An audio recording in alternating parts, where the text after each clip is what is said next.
दुनिया भर से लाखों देखने और सुनने वालों को शहीद अरशद शरीफ का सलाम।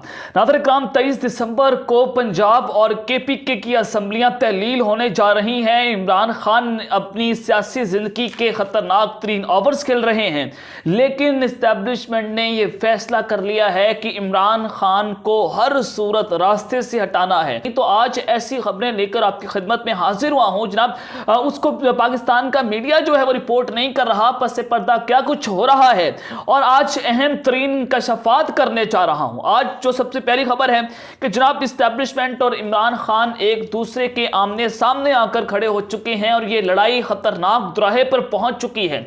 और आज बंद कमरे में जो ताकतवर तरीन लोगों का इजलास हुआ है और ये बहुत इंपॉर्टेंट था, और जिसमें जनरल आसिम मुनीर ने इमरान खान के खिलाफ तबले जंग बजा दिया है। और उस मीटिंग में क्या कुछ फैसले हुए हैं, बंद कमरों में जो डर्टी हैरी है वो क्या कुछ प्लान्स बनाता रहा है, आइंदा 6 दिनों में क्या कुछ होगा, मैं आपके सामने क्रिस्टल क्लियर कर दूंगा। क्योंकि चौधरी परवेज इलाही का जो इंटरव्यू है उसकी टाइमिंग बहुत ही ज्यादा इंपॉर्टेंट है। अब बंद कमरे की इनसाइड न्यूज मैंने आपके सामने रखनी है। और दूसरी खबर, एक कहावत है कि जनाब सांप छोड़ दो लेकिन गुजराती मार दो। तो जनाब चौधरी परवेज इलाही का ताल्लुक भी गुजरात से है, तो आज उन्होंने इमरान खान साहब से बहुत बड़ी गद्दारी कर दी है। और जनाब नून लीग के अगले वज़ीर आला पंजाब जिसने जंग का बिगल बजा के रख दिया है, चौधरी परवेज इलाही ने इमरान खान का साथ छोड़ दिया है। और ये ऐलान मैं नहीं कर रहा बल्कि खुद चौधरियों की जानिब से इसका बाज़ाब्ता तौर पर ऐलान करवा दिया गया है। और DGISI ने मुबैना तौर पर चौधरी परवेज इलाही को क्या अहकाम जारी किए हैं। आज सारा दिन कौन किससे मुलाकातें करता रहा है, 4 बड़ी मुलाकातों की खबरें आज मैंने आपके सामने रखनी है।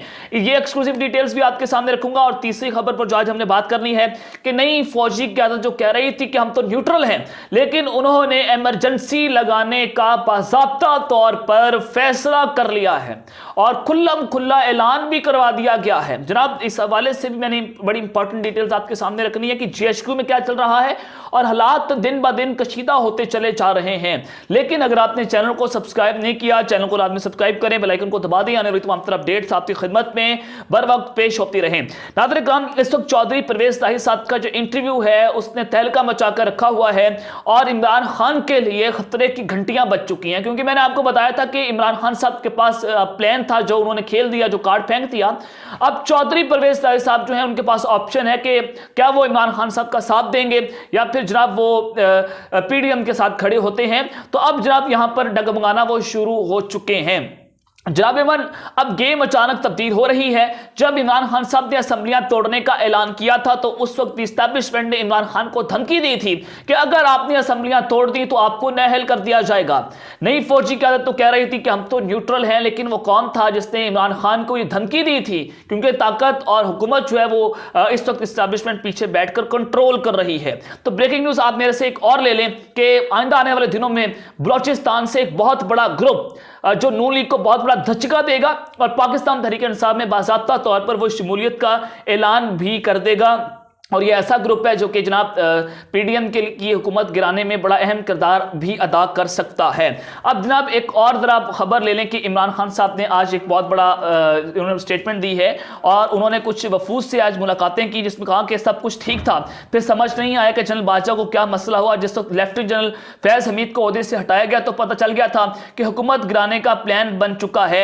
जनरल बाजवा के साथ झगड़ा मेरा कोई ज़ाती नहीं है, ये कहना दुरुस्त नहीं कि इक़्तिदार में आकर उनके खिलाफ कार्रवाई करेंगे। ये वाज़ेह तौर पर खान साहब ने बता दिया कि हम इक़्तिदार में आकर कोई ये समझ रहा है कि हम उन पर आर्टिकल 6 लगा देंगे, ये सारा मामला है, तो हम ऐसा हरगिज़ नहीं करेंगे। और जनरल बाजवा को बताया था कि 10-12 बड़े करप्ट लोगों को अगर पकड़ लें तो सब कुछ ठीक हो जाएगा। बाजवा के साथ हमारा अच्छा ताल्लुक था, फिर पता नहीं क्या हुआ और सब कुछ ठीक था, लेकिन जनरल बाजवा जो है वो करप्शन को बुरा नहीं समझते थे। अब जनाब सबसे पहले बात करनी है कि इस्टेब्लिशमेंट और इमरान खान साहब जो हैं वो एक दूसरे के आमने सामने आकर खड़े हुए हैं और ये लड़ाई खतरनाक होती चली जा रही है। लेकिन कुछ बंद कमरों में आज बड़ी इंपॉर्टेंट मीटिंग्स हुई हैं, बड़े अहम तरीन इजलास हुए हैं। उसकी कहानी जो है वो आपको मीडिया नहीं बताएगा क्योंकि मीडिया में इतनी दिल जगरा नहीं है, इतनी हिम्मत नहीं है। कि आप तक वो खबरें जो रखें जो यूट्यूबर्स आप तक पहुंचाते हैं। तो जनाब मन इमरान खान साहब ने 23 दिसंबर को असेंबलियां तोड़ने का ऐलान कर दिया है। खान साहब ने बड़ा अटल फैसला किया। DCISI ने चौधरी परवेज राय साहब को कहा कि रोको खान को, ए बंदा सानू खा पी जाएगा। इस तरह के बयान थे कि खान साहब को जाकर रोकें। 17 दिसंबर तक कोशिशें होती रहीं इमरान खान की तकरीर से पहले, लेकिन इमरान खान साहब ने फैसला कर लिया था तो वो जनाब पीछे हटने का नाम नहीं ले रहे थे। तो उसके बाद अब एस्टेब्लिशमेंट दोबारा इमरान खान साहब को यह पैगाम पहुंचा रही है कि अगर आपने असेंबलियां तोड़ दी तो जनाब मन आपको 30 दिन के अंदर अंदर नाअहल कर दिया जाएगा। अब एस्टेब्लिशमेंट तो न्यूट्रल है, वो तो कह रहे हैं हमारा सियासत में कोई ताल्लुक नहीं है, हमने तो सियासत से किनारा कशी कर ली है, हम तो बेबी बच्चे हैं, हम तो बर्गर हैं, हम तो दूध पीते हैं। तो जनाब मन अब वो कौन है जो इमरान खान को धमकियां दे रहा है कि आपको नाअहल कर दिया जाएगा। अब उस सब के बाद एक और जरा मेरे से खबर ले लें कि असेंबलियां तोड़ने के बाद इमरान खान साहब ने कहा है कि कई लोग जो है वो बेनकाब हो चुके हैं। पंजाब और खैबर पख्तूनख्वा असेंबलियां हर सूरत तहलील होंगी। जनरल आसिम मुनीर खुद कह चुके हैं कि वो न्यूट्रल रहेंगे और असेंबलियां टूटने की सूरत में 3 माह में इलेक्शन करवाना न्यूट्रल का सबसे बड़ा इम्तिहान होगा। अगर इंतखाबात 90 दिन से आगे गए तो आईने पाकिस्तान की धज्जियां उड़ेंगी। कमजोर हुकूमत नहीं लूंगा क्योंकि डिलीवर नहीं हो सकेगा, ये इमरान खान साहब ने बड़ा वाज़ेह कह दिया है। उन्होंने कहा कि 3 मार्शल आर्ट्स और मेरी हुकूमत के दौर में मैशत बेहतर रही, लेकिन उस वक्त वफाक क्रैश हो चुका था। अगर मुल्क डिफॉल्ट हुआ तो बहुत पीछे चला जाएगा। सूबों में फंड्स मौजूद है, इसके बावजूद कुर्बानियां दे रहे हैं। और कोरोना की वबा ना आती तो चीन 2 साल बंद ना रहता तो हमारी इकॉनमी बेहतर होती। ये इमरान खान साहब ने जनरल आसिम मुनीर को बड़ा खुल्लम खुल्ला कह दिया है कि अगर आपने ये इलेक्शन ना करवाए तो ये सारा मलबा जो है वो आपके ऊपर गिरेगा। और खान साहब ने बड़ा क्रिस्टल क्लियर कर दिया कि हम आपको भी नहीं छोड़ेंगे अगर आपने हमारे साथ इस तरह की बाजवा फाशिस्ट पॉलिसी जो है वो चलाने की कोशिशें की। तो फवाद चौधरी साहब ने भी कहा है कि हमें मुख्तलिफ लोग जो है वो ये कह रहे हैं कि आप इलेक्शन ना करवाएं। और चौधरी परवेज ताई साहब ने कहा कि जनरल फैज खुद को आर्मी चीफ बनाना चाहते थे और हमारा PTI से सीट एडजस्टमेंट चल रही थी, लेकिन चौधरी फैज हमीद साहब ने यह काम खराब कर दिया और उन्होंने नैब के चेयरमैन को बुलाकर कहा कि मोनेस इलाही और परवेज लाही को गिरफ्तार करें। तो जनरल बादशाह को बताया, परवेज लाही साहब कहते हैं कि मैंने जनरल बादशाह को बताया कि नवाज शरीफ शहबाज शरीफ से ज्यादा बेहतर है, यानी कि रजीम चेंज तो हुई है, जनरल बाजवा ने की है। अब जो जनरल बादशाह को ये डिफेंड करने आए थे, बेसिकली जनरल बादशाह को ऐसे खुड्डे लेने लगा के चले गए परवेज लाही साहब कि इमरान खान साहब भी उतना इनको एक्सपोज नहीं कर सकते थे जितना आज परवेज लाही ने कर दिया है कि जनाब जनरल बादशाह को मैंने बताया था। यानी कि बाजवा साहब जो है वो आइन के आर्टिकल के खिलाफ इन्होंने वर्जी की है, आइन तोड़ा है, आइन चिकन है, गद्दारी की है, रजीम चेंज में इन्होंने अपना हिस्सा डाला है। तो यह आज चौधरी परवेज ताई साहब ने इसका कच्चा चट्टा खोल के रख दिया है। जनाब अब बंद कमरों में इमरान खान साहब के खिलाफ क्या साजिश हुई है जरा आपके सामने रखता हूं। ISI का इंटरनल विंग की सेक्टर कमांडर्स की आज कल एक बहुत अहम मीटिंग हुई है। DGC ISI जनरल आसिफ जो मेजर जनरल फैसल नसीर साहब है, उन्होंने इसकी सदारत की मुबैना तौर पर, और उसमें कुछ बड़े फैसले हुए हैं। और फैसला क्या हुआ है, जाहिर है इमरान खान साहब को यह पैगाम था कि अगर आपने असेंबलियां तोड़ दी तो आपको नाअहल कर दिया जाएगा, और अगर असेंबलियां टूट गई तो एस्टेब्लिशमेंट के हाथ में एक कंट्रोल जरूर है, वो है परवेज लाही साहब। तो आज कुछ बड़ा फैसला हुआ है, उसमें मुबैना तौर पर कि PDM की भरपूर तरीके से मदद की जाएगी जो पंजाब के अंदर जो कुछ हो रहा है। और इमरान खान साहब ने चूंकि एस्टेब्लिशमेंट से डील करने से इनकार कर दिया, कहा जा रहा था कि आप जो है वो 1 पेज पर आ जाए, बाकी तमाम चीजें जो पीछे हो चुकी हैं उसको भूल जाएं और आप अगले वज़ीर-ए-आज़म बन जाएं, लेकिन इमरान खान साहब ने डील करने से इनकार कर दिया है और PDM की एस्टेब्लिशमेंट ने मदद जारी रखने का बड़ा फैसला किया है। ये डर्टी हैरी की जानिब से आज कुछ अहम पैगाम जो हैं वो कुछ अहम मामला जो हैं वो सेक्टर कमांडर्स के साथ भी तय हुए हैं, क्योंकि उसमें सेक्टर कमांडर्स भी आज उस मीटिंग के अंदर बैठे हुए थे। तो इस सारे मामले में नाज़रीन इकराम जो एस्टेब्लिशमेंट से चौधरी परवेज लाही साहब कहते हैं कि हमारा कभी राब्ता नहीं टूटा, ये भी बड़ा इंपॉर्टेंट है। और फिर जब सवाल हुआ कि इमरान खान के मौजूदा आर्मी चीफ के साथ कैसे ताल्लुकात हैं, तो उन्होंने कहा कि ऐसा कहना कबल अज़ वक्त होगा कि उनके ताल्लुकात कैसे हैं, लेकिन फौज और अदलिया जो है वो न्यूट्रल है और एस्टेब्लिशमेंट चाहती है कि असेंबलियां मुद्दत पूरी करे।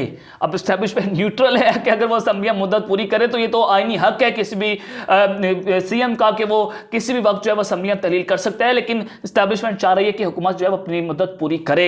तो ये न्यूट्रलिटी के ऊपर चौधरी परवेज लाही साहब ने एक बहुत बड़े सवालिया निशान जो हैं वो खड़े करके रख दिए हैं। अब जनाब नई फौजी क़यादत जो है, मैंने आपको बताया कि उन्होंने इमरजेंसी लगाने का फैसला कर लिया, एस्टेब्लिशमेंट ने इसका खुला ऐलान किया है और सूरत हाल इस कशीदा होती हुई नजर आ रही है। चौधरी परवेज लाही साहब ने आज जो इंटरव्यू दिया उसमें जनाब उन्होंने एक बहुत बड़ी स्टेटमेंट दी कि एस्टेब्लिशमेंट चाहती है कि वफाक और सूबाई हुकूमतें जो हैं वो अपनी मुद्दत पूरी करें, और जो बयान था चौधरी परवेज इलाही साहब ने जब DCISI से 29 नवंबर को मीटिंग की थी, उसके बाद उन्होंने कहा था कि मैं असेंबलियां नहीं तोड़ूंगा, मार्च तक ये असेंबलियां चलेंगी, और यही मनाने की इमरान खान साहब को कोशिशें हो रही थी, लेकिन इमरान खान साहब जो है वो नहीं माने थे। तो इस सबके अंदर नाज़रीन किराम अब जो कहा गया है कि इस्टेब्लिशमेंट के पास एक ऑप्शन है, ये परवेज इलाही साहब कह रहे हैं कि वो ऑप्शन ये है कि वो मुल्क में इकोनॉमी के हवाले से, यानी कि मुल्क डिफॉल्ट हो रहा है तो मुआशी इमरजेंसी पाकिस्तान में लगा दी जाएगी और उसका कंट्रोल जो है वो फिर इस्टेब्लिशमेंट के पास हो, यानी कि एक मार्शला की शक्ल हो सकती है मुल्क में। और नई फौजी क़यादत जो है वो इस हद तक जाने के लिए तैयार हो चुकी है, जो मुल्क में हालात पैदा कर दिए गए हैं, लेकिन इमरान खान को नहीं लाना, इलेक्शंस नहीं करवाने, जमहूरी तरीका नहीं अपनाना, मुल्क में गैर आईनी तरीके से मुल्क के आइन को रोंद के रख दो, वो कोई मसला नहीं है। तो इस सबके बाद नाज़रीन किराम परवेज इलाही साहब की जाने पड़ते हैं कि उन्होंने क्या नून लीग को ज्वाइन कर लिया है, उनके साथ इत्तेहाद हो गया है, वो अगले वज़ीर आला पंजाब, और ये ऐलान मैं नहीं कर रहा बल्कि खुद उनकी सफ़ों से ऐलानात किए जा रहे हैं। अब जनाब कुछ अहम राब्ते भी हुए हैं, कुछ अहम मुलाकातें और कुछ अहम मीटिंग्स हुई हैं, लेकिन चौधरी परवेज इलाही साहब के इस जनाब मुलाकात जो इंटरव्यू दिया है उसके बाद मौलाना इस्लाही साहब ने इमरान खान साहब से मुलाकात की है। उन्होंने कहा है कि हमारा इत्तेहाद कायम है, अभी थोड़ी देर पहले इमरान खान साहब से मुलाकात हुई है और इंशाल्लाह हमारा इत्तेहाद ये कायम दायम भी रहेगा और नून लीग अपना मातम जारी रखे, लेकिन मामला ऐसा बिल्कुल नहीं है, ये इमरान खान साहब को ट्रैप करने की कोशिश की जा रही है। आज का जो इंटरव्यू था इमरान खान के खिलाफ, जो चौधरी परवेज इलाही साहब ने आउट ऑफ द वे जाकर इंटरव्यू दिया है, वो इमरान खान साहब को ब्लैकमेल किया जा रहा है, क्योंकि ये 40 से 45 सीटें इमरान खान साहब से मांग रहे हैं और वजारत आला भी मांगी जा रही है खान साहब से। और एस्टैब्लिशमेंट ने चौधरी परवेज इलाही साहब को कहा था कि आप इमरान खान साहब को ब्लैकमेल करें और अगली वजारत आला पंजाब के लिए उनसे सीट एडजस्टमेंट करें, और हम ऐसा, और आप असम्बलियां तहलील ना करें, ऐसा टेक्निकल काम करते हैं कि आप असम्बलियां तहलील ना करें, क्योंकि आज ये बाकी तौर पर कह दिया है चौधरी परवेज इलाही साहब ने कि अगर असम्बलियां टूटने तक बात ही नहीं आएगी, कि असम्बलियां टूटने तक बात नहीं आएगी, पीटीआई फारिग हो जाएगी और नून लीग आ जाएगी। और कल प्रेस कॉन्फ्रेंस से पहले इमरान खान साहब से मैंने कहा था कि हमें क्या मिलेगा, यानी कि ये इतनी बड़ी गद्दारी मुल्क से कि पहले पूछते हैं कि हमें क्या दोगे, फिर हम आपके साथ इत्तेहाद करेंगे। मुल्क की फिक्र इन लोगों को नहीं है। और मैं आपको पहले बता रहा था कि चौधरी परवेज इलाही साहब जो है वो एक बहुत बड़े रॉन्ग नंबर भी हैं, तो आज उन्होंने खुद इसका जो है वो इतराफ जुर्म कर लिया है, लेकिन इमरान खान साहब नहीं मान रहे। तो आज का इंटरव्यू उनको ब्लैकमेल करने के लिए दिया गया था कि जनाब हम नून लीग के साथ इत्तेहाद कर लेंगे, हमारा उनके साथ राब्ते हैं। और ये जो 17 दिसंबर से पहले, यानी कि 16 दिसंबर की रात को चौधरी परवेज इलाही साहब की DCISI से मुलाकात हुई है और फिर शहबाज शरीफ साहब से भी मुलाकात हुई है उसी जगह पर, और फिर परवेज इलाही साहब जो है वो जरदारी हाउस में भी गए थे आसिफ अली जरदारी से मुलाकात करने, तो वहां पर ये सारी चीजें जो है वो तय हो चुकी थी। आज जनाब शहबाज शरीफ ने सबसे पहले नवाज शरीफ से रब्ता किया, उनसे रब्ता किया और असम्बलियों की तहलील के मामले के ऊपर कुछ मामला जो है वो उनसे डिस्कशंस हुई, और फिर वज़ीर आज़म जो है वो चौधरी शुजात की रहाइश गाह पर पहुंचे और उनसे मुलाकात की। और चौधरी शुजात जो है वो दायरा काफिली के चेयरमैन है, और फिर चौधरी शुजात की इस मीटिंग के बाद शहबाज शरीफ जो है वो आसिफ अली जरदारी से मिले, और फिर आसिफ अली जरदारी जो है वो चौधरी शुजात से मिले। अपने अब डॉट से डॉट कनेक्ट करने हैं। और फिर ख्वाजा साद रफीक साहब ने कहा है कि हो सकता है शायद चौधरी परवेज इलाही साहब जो है वो नून लीग के अगले वज़ीर आला हों, ये डिसाइड हो चुका है, और ये चौधरी परवेज इलाही को अगला वज़ीर आला बनाने की कोशिशें जारी हैं। और नून लीग जो है वो अब न सिर्फ नून लीग ने ऐलान किया है, बल्कि अब चौधरी सालिक हुसैन ने भी ये बयान दे दिया है कि परवेज इलाही इस्लाह करके आए तो PDM के लिए काबिल कबूल है। चौधरी परवेज इलाही मोहसिन कशों के साथ ना दें, और जनरल बाजवा हमारे भी मोहसिन है, जनरल बाजवा इमरान खान और परवेज इलाही के भी मोहसिन हैं, ये चौधरी सालिक हुसैन ने बयान दिया है। तो ये बयान भी बड़ा इंपॉर्टेंट है कि जनाब PDM के लिए काबिल कबूल है और वो वज़ीर आला बनना चाहते हैं। और चौधरी परवेज इलाही आप कभी भी और किसी भी वक्त 6 दिनों के अंदर अंदर इमरान खान साहब को किक आउट करके वहां जा सकते हैं। तो अब तक के लिए अपना ख्याल रखिएगा, अपने लाजिमी ख्याल रखना, पाकिस्तान जिंदाबाद।